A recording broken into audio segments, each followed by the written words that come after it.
Hello, everyone. Welcome to Celsius 233, your go-to place for fiction book summaries. Today, we will immerse ourselves in the Communist Manifesto by Karl Marx. The Communist Manifesto is a political pamphlet written by Karl Marx and Friedrich Engels, first published in 1848. It is one of the most influential political documents in history, laying the foundation for the theory and practice of communism. The manifesto provides a critical analysis of capitalism and its inherent class struggles, advocating for the overthrow of capitalist systems and the establishment of a classless, communist society. Plot summary. A specter haunts Europe, the specter of communism. All the great powers of Europe, kings, emperors, aristocrats, and priests, are terrified by this invisible force. They fear the rise of the people, the awakening of a class that has long been crushed under the heel of the powerful. This specter signals the end of their reign.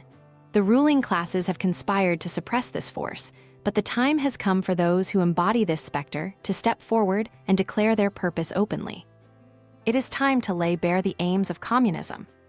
History is a story of conflict. From ancient societies to the present day, there has always been a war between those who hold power and those who are oppressed. In ancient Rome, there were patricians and plebeians, masters and slaves. In the Middle Ages, there were feudal lords and serfs. Now, in the modern world, society is split into two opposing forces, the bourgeoisie and the proletariat. The bourgeoisie, the capitalist class, did not always rule. They rose to power by dismantling the old feudal order. In their struggle against feudal lords, they revolutionized production and trade. They opened up new markets, exploited colonies, and turned guilds and small workshops into mighty industrial factories.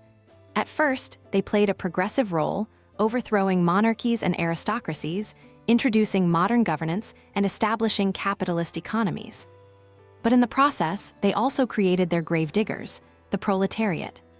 As factories grew, as machinery advanced, the working class multiplied. These workers, the proletarians, were stripped of ownership, reduced to mere sellers of their labor. They worked not to enrich themselves, but to feed the greed of the bourgeoisie. The bourgeoisie, driven by insatiable desire for profit, pushed the workers to their limits, exploiting them relentlessly. Yet, in doing so, they sowed the seeds of their own destruction. The life of the proletarian is a life of suffering. Chained to the factory, working endless hours for meager wages, the proletarian is alienated from the product of his labor. The work he performs belongs to someone else. The wealth he creates enriches his oppressors. His existence is defined by struggle. When wages fall, when the bourgeoisie tightens their grip, the workers revolt. At first, these revolts are disorganized, spontaneous outbursts of frustration. Factories are set ablaze, machines destroyed. But these uprisings are scattered, their power fragmented by competition between workers themselves. However, as the ranks of the proletariat swell and their hardships deepen, they begin to unite. The bourgeoisie, in their insatiable quest for profit, revolutionize everything: the tools of production, the global markets, even the social and political institutions of nations. But this constant change creates instability. Periodically, the capitalist system is thrown into crisis. Markets collapse under the weight of overproduction. There is too much wealth, too much industry, yet millions starve. The crises expose the contradictions of capitalism, revealing a system that is no longer able to sustain the very people it exploits. The bourgeoisie, once revolutionary, have become reactionary, clinging desperately to a system that has outlived its usefulness. Meanwhile, the proletariat grows stronger. With each crisis, with each struggle, the workers begin to understand their power. Their scattered struggles converge into a class movement. What was once a fight for better wages becomes a fight to overthrow the entire system.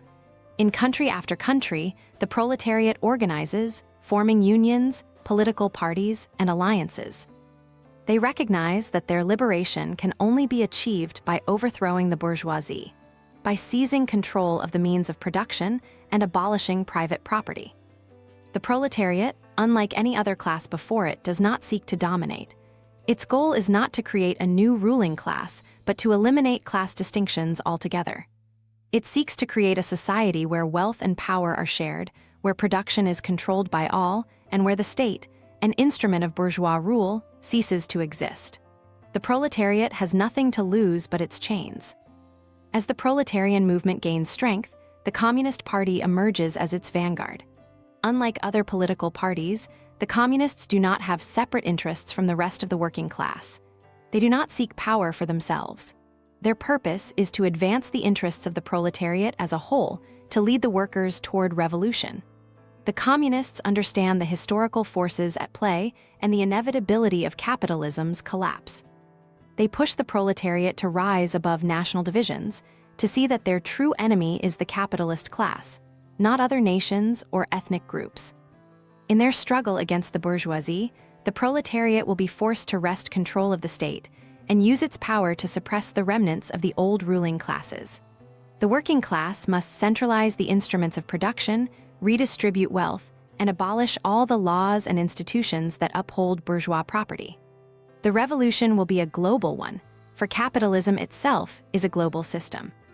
But once the conditions of class exploitation are eradicated, the state will wither away, and a new society will be born, one based on the free association of all people. In this new world, there will be no more wars fought for the profits of a few. There will be no more exploitation, no more alienation. Humanity will no longer be divided into classes, and the wealth of society will be enjoyed by all. The development of each individual will become the condition for the free development of all. This is the promise of communism, and it is inevitable. The ruling classes may tremble at the thought of this revolution, but they cannot stop it. The proletarians have nothing to lose but their chains. They have a world to win. That's it for now. If you enjoyed this, check out other books by Karl Marx. You'll find them in the description or just search for them on Celsius 233. Remember, while our summaries capture the essence, they can never replace the full experience of reading the book.